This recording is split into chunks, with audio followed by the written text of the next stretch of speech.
afternoon, everybody. Appreciate you being here today.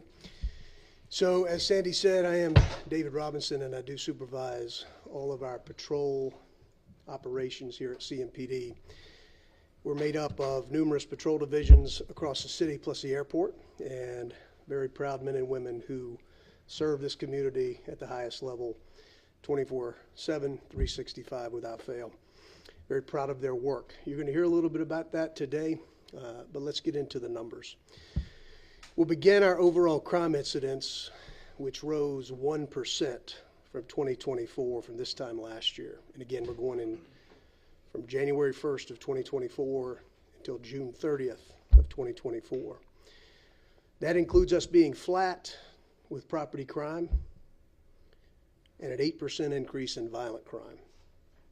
At the mid-year of 2023, this time last year, in this room, we reported an 11% increase in overall crime. So even though we're up slightly at 1%, it's a positive sign that we're slowing the increase in overall incidents. Despite Charlotte and Mecklenburg County remaining one of the most rapidly growing cities in the nation, people continue to move into this vibrant community every day. As I stated, overall violent crime incidents this year are up 8%. And this is clearly a concern. One violent crime is one too many, because there's a person behind that number, and we recognize that every day. This increase includes a 36% increase in homicides, a 9% increase in aggravated assaults, and an 8% increase in assaults with a deadly weapon involving a firearm. What I can tell you is that the men and women of the CMPD, sworn and civilian, are doing tireless work around the clock, as I said, to address violence and to reduce crime in Charlotte. We're proud of them, and we're proud of their work. Here's a snapshot of that work.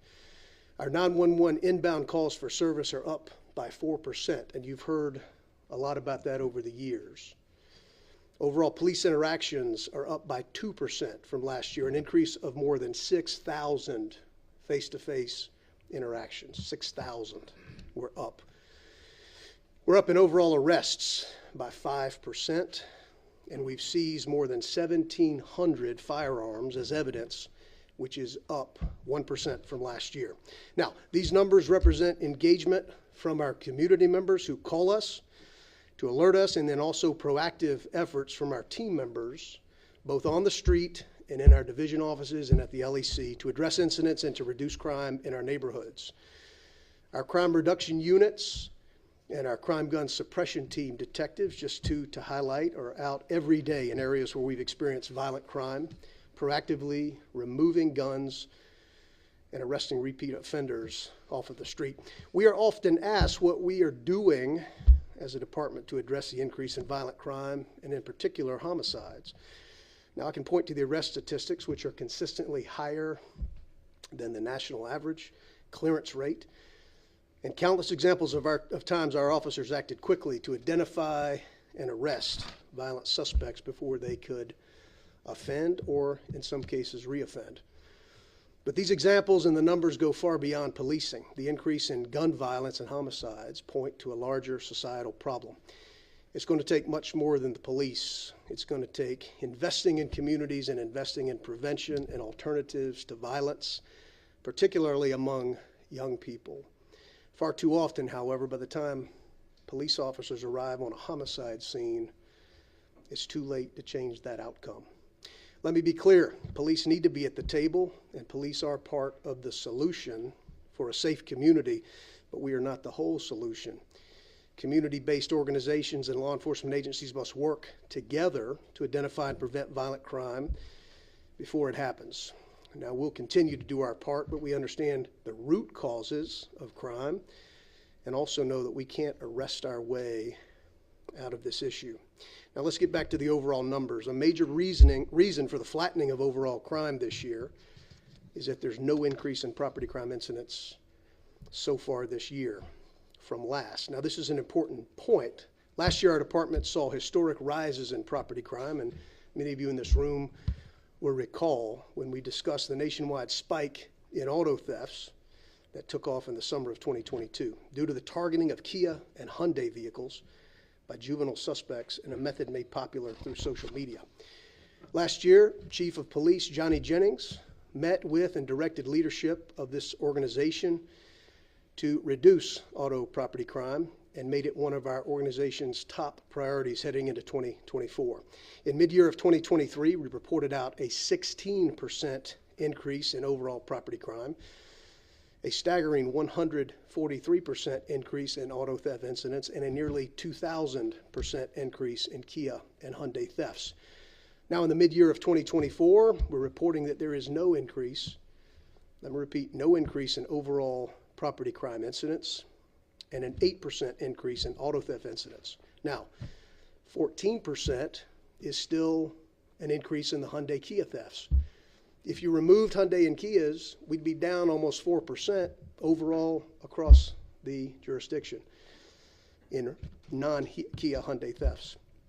Now look, while we ultimately want to be down in these categories, this was a huge step forward and a huge effort to stop the rapid increase in these type of crime incidents. It's a major credit to the work of our patrol officers, detectives, and crime analysts who are out there doing the preventive messaging that was shared over the last 2 years about this Kia Hyundai issue. Our department has given away hundreds of steering wheel locks to Charlotte residents. And this February, we teamed up with Hyundai to hold a drive-through event installing software patches to prevent these thefts. Our officers are going to continue to step up enforcement efforts. In particular, with the enforcement efforts relies on our juvenile auto theft arrests. Now, it increased 7% in 2024, with juvenile suspects accounting for 74% of all auto theft arrests. Let me say that again. 74% of all auto theft arrests involved a juvenile. This leads into another top priority of Chief Jennings, which is to address juvenile crime in Charlotte. In 2023, we saw an historic spike in juvenile crime, and as you can see on the screen behind me, that exponential growth over the last 3 years. That's exponential growth over the last 3 years. This led to another call for action from Chief Jennings. In 2024, we are up again in most metrics of juvenile crime. There have been more than 1,600 juvenile arrests this year, just so far, and that's up over 12% from last year. We've recorded more than 1,100 juvenile suspects who've been listed in Part 1 offenses. These are the most serious and the most violent. That includes a 19% increase in juvenile property crime suspects and a 7% increase in juvenile violent crime suspects. For clarity, Part 1 offenses include more serious offenses, including felonies, violent crimes, and are used to calculate overall property and violent crime. Now, what's frustrating for officers and for our department is that most juvenile crime incidents are being committed by repeat juvenile offenders. And if you look at the screen behind me, out of all juvenile arrests in 2024, 61% are from repeat juvenile offenders. That figure is up 53% over last year. Our officers are putting in a tremendous amount of work to investigate cases and to arrest repeat juvenile suspects. But most likely the result of that work is that the juvenile suspect is released back to the parent or a guardian and will potentially reoffend, sometimes within days or even hours of being released. We have direct and anecdotal evidence from officers on the street who have had a juvenile suspect get arrested, released, and then commit another crime within the officer's same shift. We've also heard from mothers in this community who have begged officers and DAs and judges to keep their child in custody because they're afraid for their child's safety and know that their child will continue to put themselves and others in harm's way. This is detrimental to both our communities that are being preyed upon, as well as the morale of our officers, who with every encounter risk their safety and well-being to identify and arrest these individuals. Now let's look at this next graphic. This is what our officers are up against. The top 3 juvenile offenders for auto theft in just 6 months have stolen or attempted to steal 50 cars this year. Now this is 3 kids accounting for that staggering number of auto thefts. Even more disturbing and disheartening this year is that we've seen a 300% increase in juvenile homicide suspects. That's 12. That's 12 juveniles who've been charged with homicide in this jurisdiction. And sadly, a 75% increase in juvenile homicide victims. That's 7. 7 children in our community whose parents will never get to see them grow up and to see what they could become. Chief Jennings has advocated extensively about the issue of juvenile crime and for the opening of a juvenile detention facility here in Mecklenburg County. The people of Charlotte-Mecklenburg deserve a solution that focuses on shared accountability and community safety, especially when it pertains to our juveniles. A lack of space to house juveniles should not be an excuse for allowing repeat juvenile offenders to rack up dozens or even hundreds of charges by the time they're 17 years of age. This practice fails the community and, most of all, the juveniles that we're sworn to protect. Because of the difficulties with even obtaining a secure custody order, which is like an arrest warrant for a juvenile, our officers only can apply for them in the most truly serious cases, either for violent felonies or for repeat felony property offenses. Just this year, the Department of Juvenile Justice has denied at least 62 secure custody order requests from CMPD officers. 62. It was a promising sign that the North Carolina House overrode a veto and passed HB 834, which will go into effect December 1st. This new law will make sure that juveniles who commit the most serious offenses based in violence will have their cases start in adult court with an option to be transferred to juvenile court. Currently, all juvenile suspect cases begin in juvenile court. This, however, does not change the fact that we need a juvenile detention facility here in Mecklenburg County. Now, I want to make this clear. We're not advocating to go out here and just lock up kids. That's the last resort. But from an accountability and a safety standpoint for the members of this community, our hands are tied. We want to work with juveniles. We want to get them on the right path. However, we also need accountability for these crimes that are committed against innocent people. At the beginning of the year, we launched our Jade team, which stands for Juvenile Accountability and Diversion Empowerment. For more on that, I'll bring up Major Brett Balamucky over the Patrol Southeast service area. Major Balamucky.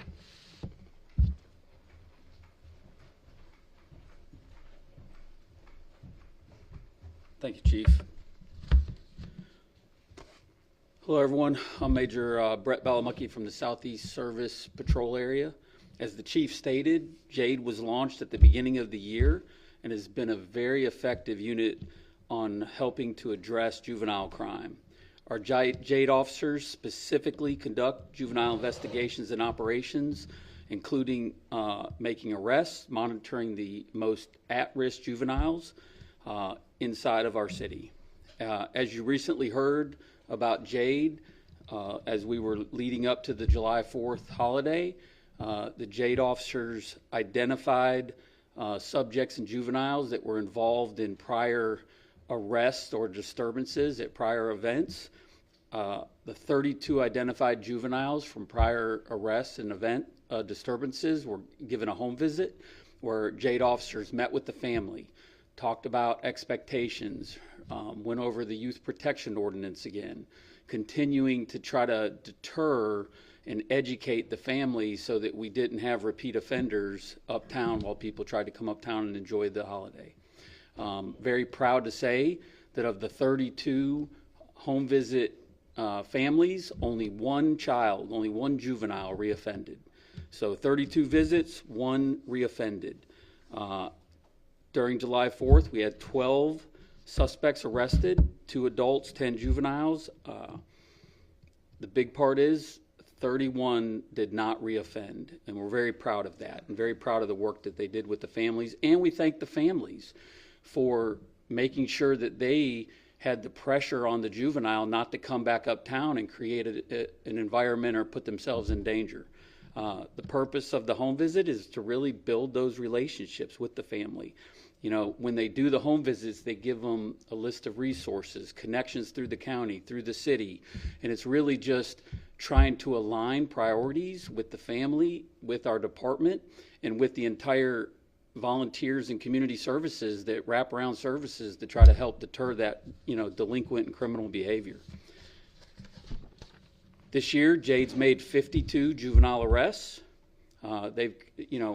We always think, oh, they've made 52 arrests, but I think some of the things that the officers on the unit are so proud of, and the most proud of, is they did 104 home visits.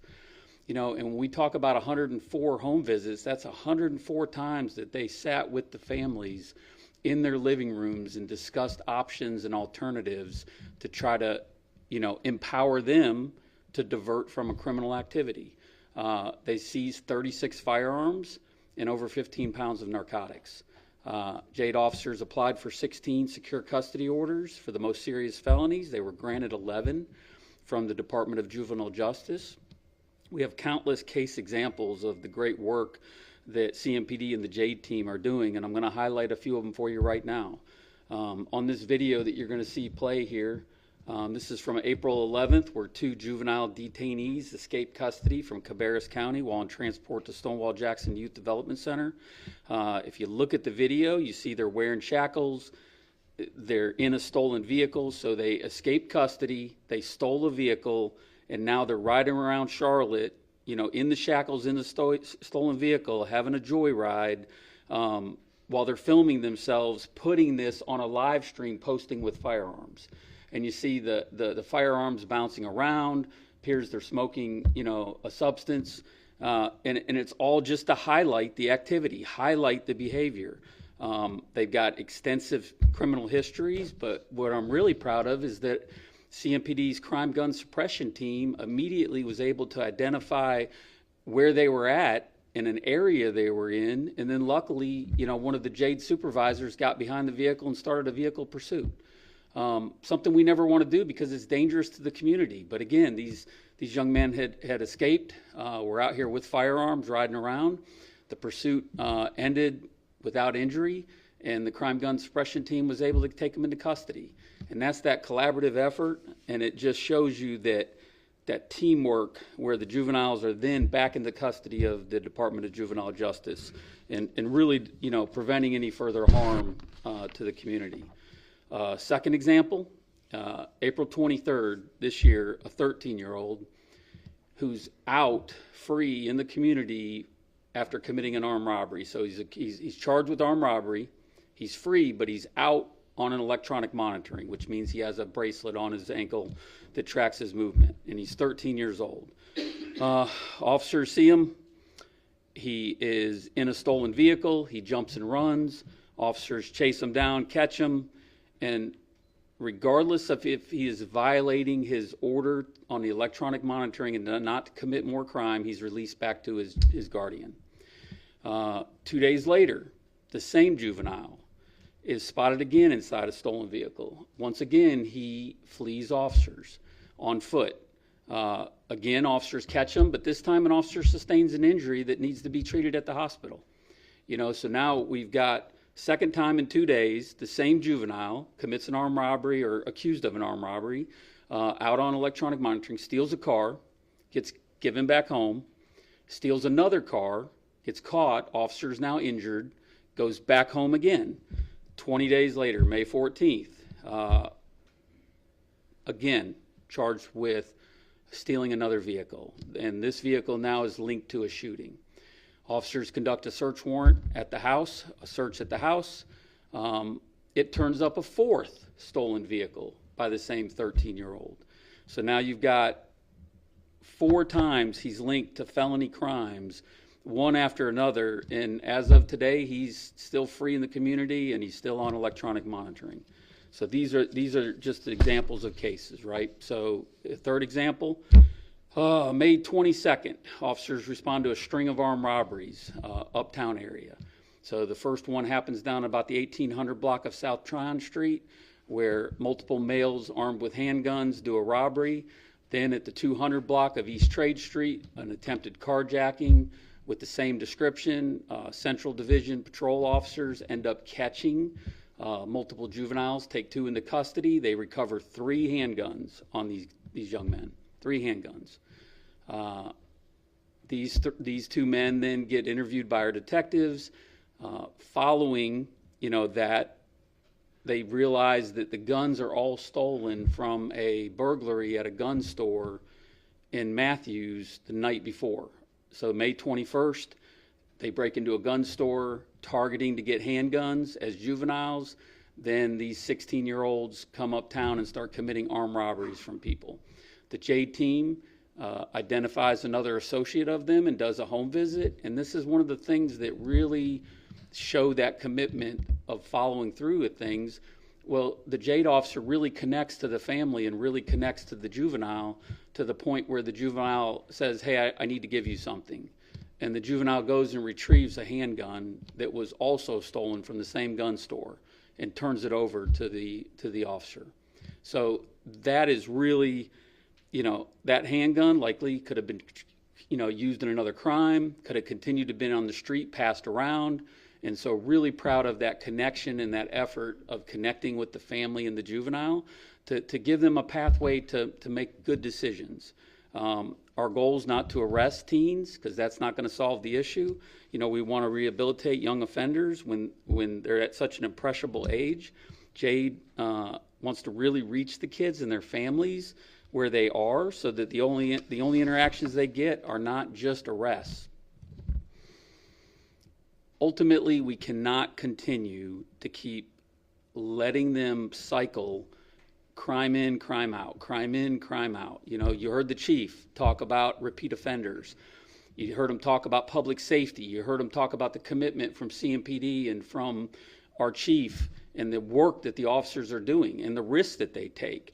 This catch and release due to the suspect's age continues to, we hear it's a stolen vehicle, nonviolent, released. It's a vehicle pursuit, 100 miles an hour, nonviolent, released. They had a gun that they had in their hand when the officers were chasing them, but they didn't point it at anybody, nonviolent, released.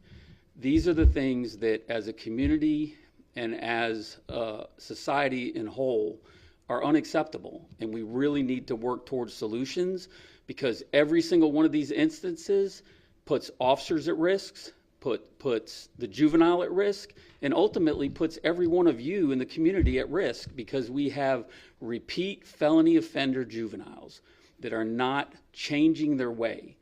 And because they highlight it. You saw the video. Do you think if I'm afraid of prosecution, I'm making a video where I'm dancing around to music, pointing handguns around in a stolen vehicle while I've got shackles that I just escaped with? We're committed to finding solutions, and we're going to continue to look towards our community partners and our partners within North Carolina to look for long-term solutions. So with that, I'd like to bring up our next speaker, who is Lieutenant Emily Spindler, who's going to talk about street takeover enforcement and Operation Scarlet. Lieutenant Spindler. Thanks, Major. I am Lieutenant Emily Spindler, and I'm assigned to the Central Division. So another positive update this year has been the reduction in street takeover incidents and the impact that new legislation has had in cracking down on this dangerous and reckless behavior. Street takeovers involve individuals shutting down intersections to engage in dangerous driving maneuvers with large groups of spectators. In February of last year, CMPD began devoting specific resources to combat this new trend, which gained attention through videos and social media. In 2023, we tracked nearly 200 street takeover and reckless driving related incidents. Officers issued more than 140 citations, made 32 arrests, seized 17 firearms, and towed more than 100 vehicles.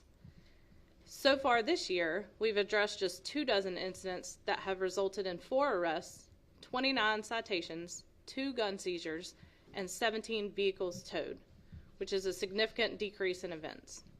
The main difference between this year and last year with enforcement is that our officers are now able, under North Carolina law, to seize vehicles instead of just placing them under an evidence hold, which was primarily done last year. With the evidence hold, suspects were able to petition a judge to sign off and have their vehicles released back to them just after a few weeks. So on December 1st of 2023, a new law took effect that increases penalties for organizers and participants in street takeovers, allowing officers to seize involved vehicles. So already in 2024, officers have seized 15 vehicles compared to 12 total last year. Suspects now have to pay a penalty of twice the value of the vehicle to have it released. In addition, new penalties include a Class 1 misdemeanor for the first-time offense with a fine of at least $1,000. Subsequent offenses can result in a Class H felony. Both the organizers and the spectators of these events are subject to citation and/or arrest as well. These new laws helped us with recent crackdown in May. On May 26th, our Transportation Division and officers responded to various street takeover incidents, including locations in Uptown and Noda. Officers cleared out active participants as quickly and as safely as possible. Officers seized 1 vehicle and issued 7 citations. In the weeks that followed, our Transportation Division continued to investigate these takeovers and their participants. They have since additionally issued 3 more citations and have towed 9 more vehicles, with 7 of those vehicles being outright seized. So there's going to be a video behind you. Some of you may recognize this. It was taken on May 26th during a street takeover in the 400 block of MLK in the Uptown area. On Friday, May 31st, the driver of this vehicle, 17-year-old Anthony Sellis, was arrested. CMPD's Crime Gun Suppression Team, Scarlet Detectives, and North Division Crime Reduction Unit collaborated to take Anthony Sellis into custody for multiple warrants. Detectives attempted a traffic stop, but Sellis fled from police, leading officers and detectives on a 22-minute pursuit throughout the city until he collided with a motorist at the intersection of Charlottetown Avenue and East 7th Street.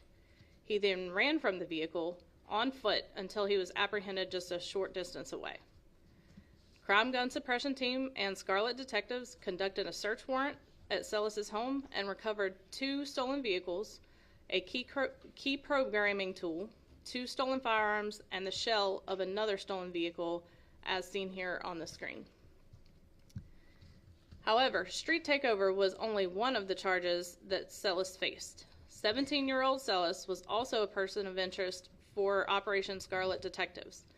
So to remind you, Operation Scarlet is responsible for taking down criminal networks in Charlotte, arresting individuals trafficking large amounts of stolen and cloned vehicles, as well as narcotics.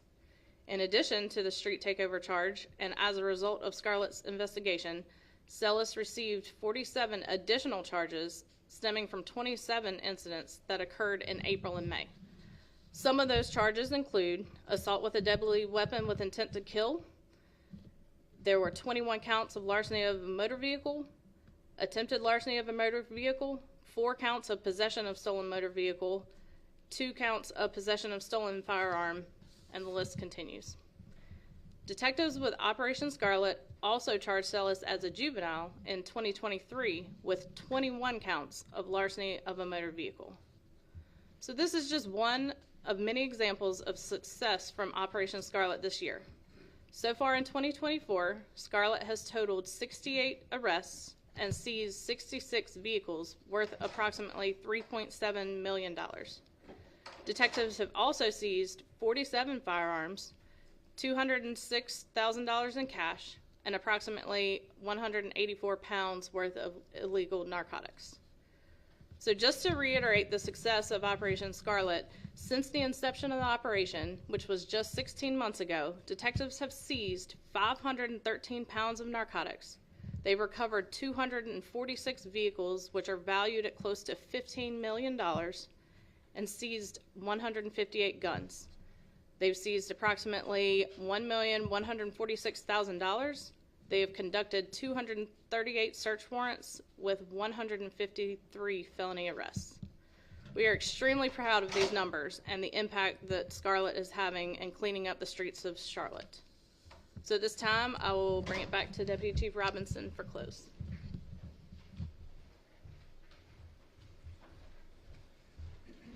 Thank you, Emily.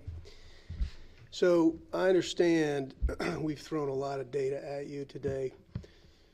I don't want it to be lost on anyone in this room that every statistic, number, and data set represents a person behind that number. A person who was either victimized by somebody intending to do a criminal act, or in many cases, as we've shown, a juvenile who, as we all know, haven't fully achieved the level of judgment and understanding of the consequences of their actions. So when I'm telling you that we're sounding the alarm and emphasizing what you've heard from Chief of Police Johnny Jennings about this epidemic within our community, we can't stress it enough. People, that's who we're in the business to serve. People. People. I will say this, and you've heard Deputy Chief Arrington stand at this very podium to discuss the events of April 29th. 2024 has been a tough year for this agency and for the law enforcement community as a whole. You've heard numerous examples of that. It was unprecedented, and the 4 brothers that we lost that day will live in our hearts forever. I can tell you we miss each one of them. The 8 more officers who were injured significantly in the line of duty, along with the numerous officers who remain out on administrative leave. That effect on this organization cannot be understated. And we'll never forget that day, nor will we forget the people that we lost. As we've shared before, investigators continue to work through this case, sifting through more than 1,100 body-worn videos and almost 10,000 pieces of evidence. It's had a profound impact on this organization and the men and women who serve, and also on the community, that neighborhood, who through various ways have contacted CMPD just to let us know that we're not alone, and neither are they. That date will stay with this organization forever. So although we faced truly unprecedented challenges as a department, I want to assure you, we won't stop. We'll never stop doing the work that this community expects from this police department. We'll stay on our mission to be the best police department in the entire nation and do whatever it takes to make this city proud. So at this time, I'll open it up for any questions you may have. Sir. So obviously, homicides are up 36% this year for that time frame. What are the tangible steps that CMPD is taking? Does this mean more patrols in areas of frequent calls for service, officers in those specific areas in the South Charlotte area and North Charlotte? Kind of, if you could elaborate on what's different on how we can get, the tangible steps by the chance. Well, what we continue to see are people who solve seemingly insignificant problems with permanent consequences. You've heard Deputy Chief Chicory talk about that as he stood on this podium within the first quarter. We talk about engagement with people, right? And we talk about how do we get ahead of the intelligence that might happen later on down the road. Conversely, we can't know what our proactive patrols or our engagement with a particular person has done to offset that trajectory of violence. But I can tell you that by the time our officers and crime scene technicians and detectives and victim services personnel arrive at a scene and a body is on the ground, it's way too late. The other thing I can tell you that we do is we solve generally over the past 10 years between 70 and 80% of our cases. And that bucks the national average significantly. And what that tells you is that this community trusts this organization. This community has the belief and understanding that if they call and tell us something about a homicide, whether it be through Crime Stoppers or whether it be calling the detectives directly, that they can know and believe that they'll be safe in doing that, and that they know that they're serving a greater good by helping to bring closure to a family who's lost a loved one. And this follow-up real quick just comes from a victim themselves. Last night there was a drive-by shooting in South Charlotte. Those residents say it feels like it's a never-ending cycle. They'll report that there was a shooting. CMPD will respond. They'll come out. they'll investigate, they'll sometimes apprehend the shooter, but they say they're back out doing it again, like we've seen the repeat offenders. I know it's hard to be everywhere all at once, but is there a peace of mind that you can give to those victims who say, I'm scared to go to bed at night, because they'll just come back and do it again? Yeah, look, I think you're bringing up a good point about being safe in your house, and that's the one place you know that you can be safe. But that's not the case for a lot of people, not only because of what happens outside the house, but what happens inside the house, right? What I can say is that when we respond to a scene where multiple shots have been fired, typically there's bullets into numerous houses, and that in and of itself drives up our ag assault numbers, our aggravated assault numbers, specifically our shooting into occupied dwelling, because for our crime reporting statistics, violent crime is defined, right, or reported as one person, two people, three people, four people, right, for one incident. So I could have one incident, but 4 people, that's like I've had 4 violent crimes because I've got 4 human victims of that. But when we go out, it's all hands on deck. We roll out our crime scene unit. We collect any evidence that's there. We have a robust system with our NIBIN capabilities that allow us to trace back these weapons, these shell casings, the projectiles that are there. Each one has a unique pattern and set of characteristics that we can go back and link cases together, and we've made arrests in those cases to solve that. Now, if it's a juvenile, we've said that that pipeline is sometimes a big U-turn back into the same environment when you talk about access to Kias and Hyundais, access to weapons, and solving minor disputes with permanent solutions. Those are permanent outcomes. Those are things that we deal with every single day. Sir. So we talk about juvenile crime. You guys do the home visits through Operation Jade. What has been the message to parents? Because obviously there are repeat offenders, and there's only so much you guys can do. But what have you guys been talking to parents about to get people or get juveniles not to reoffend? A couple things, and the main objective is we're right here. We're right here, and that I would rather spend days, weeks, months talking to a kid rather than standing over their body on a crime scene. That's the bottom line. And to alert parents or guardians, grandparents, foster parents to the facts that you may not know. And look, I think for those who have children in this room or know about kids, you know there's certain things kids are out doing, particularly if they're teenagers. Lord knows I know this well. You may not know everything that they're doing. But if you don't ask questions, you don't know. So along with an introduction prior to a catastrophe or a tragedy, we align them with resources. We align them with counseling opportunities. We align them with nonprofits who can help go a little bit deeper. We align the parents with resources that may do something as simple as providing a kid with a bed, a place to sleep, or crisis assistance, or food vouchers, or things that the basics of life. And see, we sit here and say, well, you know, juvenile crime, but a lot of these kids are coming from environments where the challenge is just to survive, push them into a situation that oftentimes is too difficult to come back from. And so we have those tough conversations, and I'm telling you, under Major Balamucky's leadership, those officers are going out and literally knocking on doors and saying, hey, we'd rather talk to you here than after you lead us on a high-speed pursuit and crash and kill yourself, or after we come to a scene and see you on the ground. We don't want that.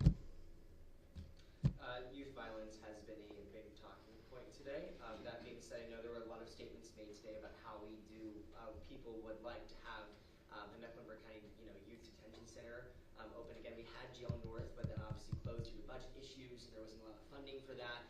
Sheriff Gary McFadden has said multiple times that he's been asking and pleading with the county and state to make this happen again.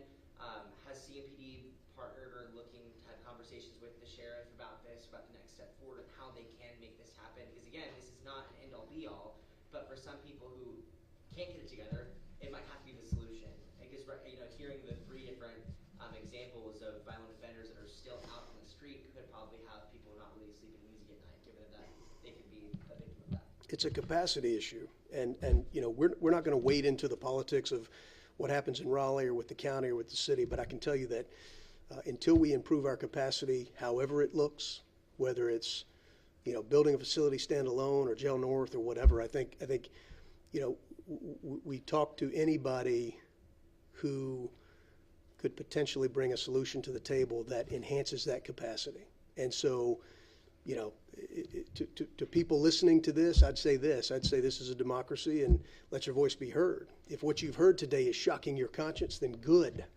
Because what it should say is that you call your representative, you say enough's enough, we need to increase capacity for juvenile accountability within Mecklenburg County. I mean, we find money for everything, right? But we don't take care of kids that if we don't take care of them, the chances of them just deciding to do the right thing later in life without some impactful, meaningful intervention is lost. So, hope that answered your question. Yes, ma'am. Of the homicides that have happened this year, how many remain open without an arrest? We've got that. I'll get you the breakdown for that. I know we've made some significant arrests on that. Yeah, we'll get you that. And I have another question too. Since this briefing shows an increase in homicides and assault with guns, how does the department justify sending nearly 100 officers to Wisconsin during the Republican National Convention?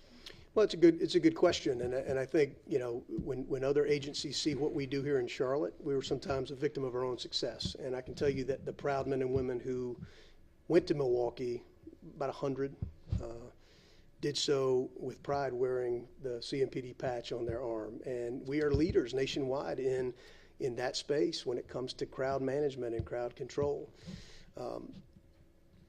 Being the head of patrol, though, I'll tell you this. We made sure that before they left, there'd be no impact to service levels within this organization. And so that meant detectives who may be wearing a suit and tie, sitting behind a desk, were out on the road. That might mean a school resource officer who's out for the summer is going to be shagging calls with patrol and out preventing crimes. And that's exactly what happened. I commended in this very room this morning the numerous captains and lieutenants across the board from our patrol units and divisions. And I said, thank you for not impacting staffing the way that some thought it might, because we maintained our staffing levels accordingly and are proud of that. I'd like to piggyback on what you Let me go to her just real quick. Yes, ma'am. You were talking about youth crime just a minute ago, talking about that. It's very rare to not see a juvenile detention center in a city of the size of a lot of us journalists have worked in cities of similar size to Charlotte.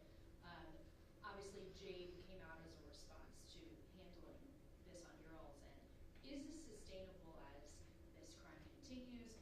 Were your officers willing to devote that many hours towards visiting with these families, especially as we're seeing this crime increase? Is this something that you guys have the capacity to do? Is this something that you're going to have to outsource to some of these organizations that you guys have partnered with, or you're kind of sending the families to? It just seems as though it's a lot of time and resources that is being put on your department. So there's two groups of people that show up to a homicide: the police and the media. Two. And so the question I'd have for you and back to the community is, when are other people going to get as outraged about the things that we see in this room every day? When at 3 o'clock in the morning you're standing there, you see a bunch of blue lights and the crime scene truck pulls up and you see a grieving mother. And so I would say there's no cost too high. There's no time that we agreeably may not have to go and speak to somebody on the front end to try and prevent that outcome. So do we have the capacity to do it? Yes, we do it because it's the right thing to do. And I think it speaks to our position and our posture, which is we're not looking to arrest kids. We're looking to change outcomes. And until we do that in a consistent message across, in a consistent way across the board. And look, I'm not taking away from the community groups across the city who are doing great work. What I am saying is that if you want to be part of the solution, we've got a problem going on in this community, and it's high time people stepped up. And you'd say, really, from the community standpoint, it's about how you vote and how you communicate to your local representatives, or what's the best way if someone is outraged to be productive? I think people are pretty good at expressing themselves on social media and on radio talk shows and things like that. But what I will say is that, yes, in a democracy, I think people are it's on them to reach out and to articulate what they think is important, and then the people who they elected. And I'm not throwing it all on the elected officials. What I am saying is that we've all got to be on the same page about what's going on. Do I have something over here? Somebody, maybe I dreamt that. Okay. All right. Anything else? Sir, you had one more?